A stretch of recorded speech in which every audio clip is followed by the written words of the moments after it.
নমস্কাৰ এক্সিআইএছ একাডেমীলৈ স্বাগতম জনাইছো। আজি আমি আলোচনা কৰিব গৈছো 2026 ৰ যি ইউনিভাৰ্চিটি গ্ৰান্ট কমিশনৰ নতুন ৰুল আহিছে তাৰ ওপৰত।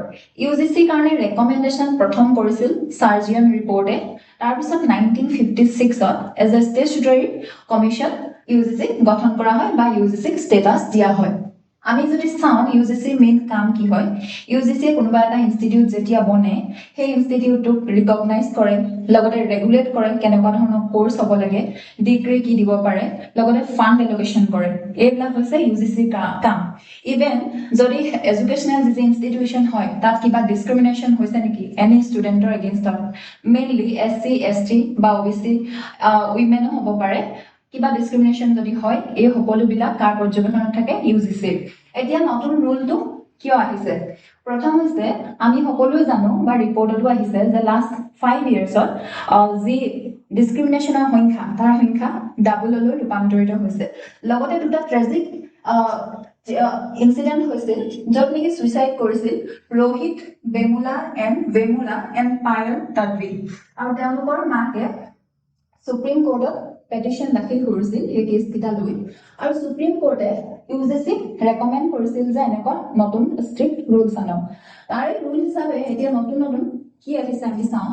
যদি নতুন ফ্ৰেমৱৰ্ক চাবলৈ হয়, প্ৰথম আহিছে ইকুৱেল অপৰচুনিটি চেণ্টাৰ, য'ত নেকি ডিসএডভান্টেজ গ্ৰুপৰ যি ষ্টুডেণ্ট হয় তেওঁলোকক অপৰচুনিটি প্ৰভাইড কৰিব। ইভেন এডমিনিষ্ট্ৰেশ্যন আৰু পুলিচৰ ইয়াৰ লগত জড়িত, এই ইকুৱেল অপৰচুনিটি চেণ্টাৰৰ লগত জড়িত হৈ থাকে। এই যিকেইটা কমিটি হয় বা চেণ্টাৰ হয় যিকোনো হায়াৰ এডুকেশ্যনেল ইনষ্টিটিউচনে ছেটআপ কৰিব লাগিব, এইটো বাইণ্ডিং নেচাৰ হয়। নেক্সট ইকুইটি কমিটিয়ে এনকুৱাৰী কৰে, আৰু ইয়াত মনত ৰাখিব লাগিব 5জন মেম্বাৰ থাকে। দেন ইকুইটি কমিটিত 10% মেম্বাৰ থাকিব য'ত নেকি ৰিপ্ৰেজেন্টেশন থাকিব এসসি এসটি ওবিসি বা যি ফিজিক্যাল ডিসেবল বা স্পেশালি যি এবল হয় আজিকালি, specially able and plus women, এওঁলোক 5জন থাকিব, আৰু নেক্সট আৰু 5জন আৰু বেলেগ মেম্বাৰ থাকিব। এই কমিটিৰ কাম হৈছে যদি ইনষ্টিটিউটৰ ভিতৰত কেতিয়াবা ডিসক্ৰিমিনেশনৰ ইনসিডেন্ট হয় তেওঁলোকে এনকুৱাৰী কৰিব আৰু ৰিপৰ্ট দিব। 15 ডেজৰ তেওঁলোকক সময়সীমা বান্ধি দিয়া হৈছে। নেক্সট এক্সটাৰ্নেল অম্বাডপাৰ্চনৰ এটা ফেচিলিটি আছে।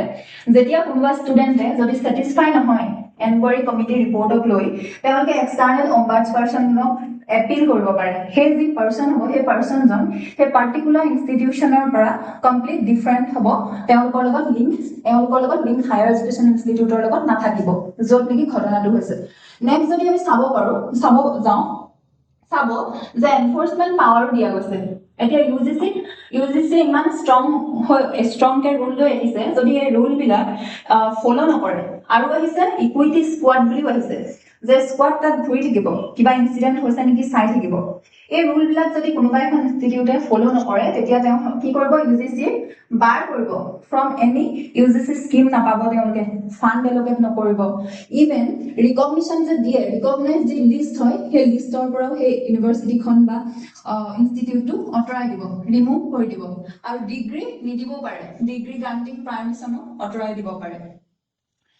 ডেফিনিট পেনাল্টিজ আৰু টাইমলাইন, এই সকলোবিলাক এইটা যদি ফলো নকৰে ফেচ কৰিব লাগিব এখন ইনষ্টিটিউটে। নেক্সট আমি যদি চাওঁ মাল্টি ডাইমেনশ্যনেল এনালাইচিছ আৰু চেলেঞ্জেছ কি হয়। এনালাইচিছত যদি চাওঁ ছ'চিয়েল এণ্ড এথিকেল গেইনছত কি আহিব, সাবষ্টেন্সিভ ইকুৱেলিটি। ইয়াতে সকলোকে সমানভাৱে ইকুৱেল বুলি ধৰা হোৱা নাই, যি ডিসএডভান্টেজ গ্ৰুপ আছে তেওঁলোকক ফেচিলিটেট কৰা হৈছে অকণমান তেওঁলোকক এডভান্টেজ পজিশ্যনত আনিবৰ কাৰণে। এইটো না ফৰ্মেল ফৰ্মত অকল পোৱা নাই।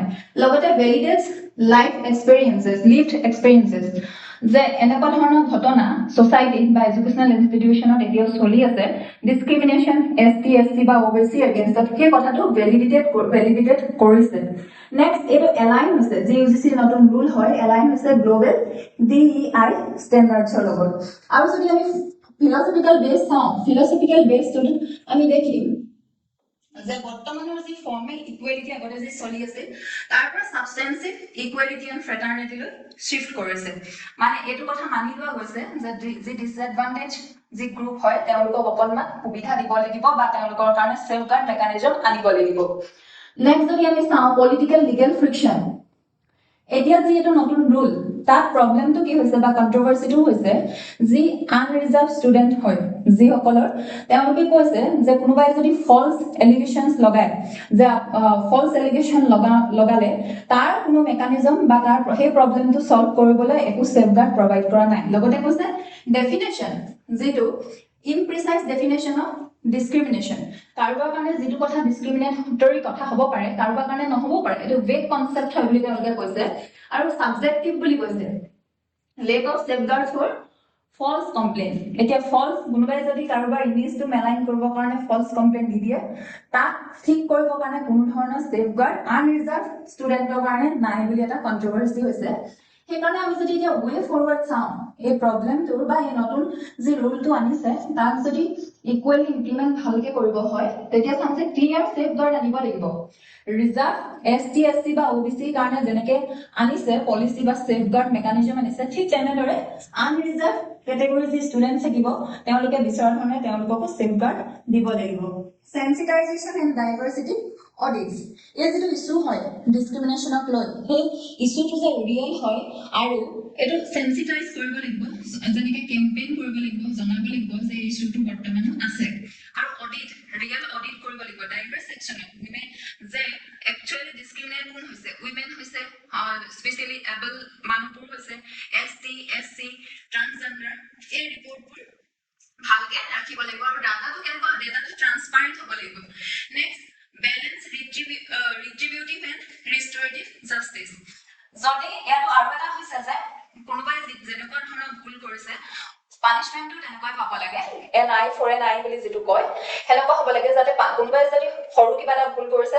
এক্সেছত গৈ যাতে পানিশমেন্টটো নাপায় বা কোনোবাই যদি ডাঙৰ ভুল কৰিছে তাৰ নামত অকল কম্পেৰেটিভলি যাতে সৰু কিবা এটা পানিশমেন্ট নাপায় সেইটো চাব লাগিব আৰু অকল পানিশমেন্ট দিলেই নহ'ব এই কথাটো সবৰ মাজত এৱেৰনেছ আনিব লাগিব আৰু এনেকুৱা কিছুমান ষ্টেপছ ল'ব লাগিব সবকে অকণমান কম্পেশ্যনেট কৰিব লাগিব এই ইছ্যুটোলৈ তেতিয়াহে ইয়াৰ প্ৰব্লেমবিলাক সলভ হ'ব এনেকুৱা ধৰণৰ যদি আৰু ইনফৰ্মেটিভ ভিডিঅ' আপোনালোকে চাব বিচাৰে তেন্তে আমাৰ চেনেলটো ছাবস্ক্ৰাইব কৰিব ধন্যবাদ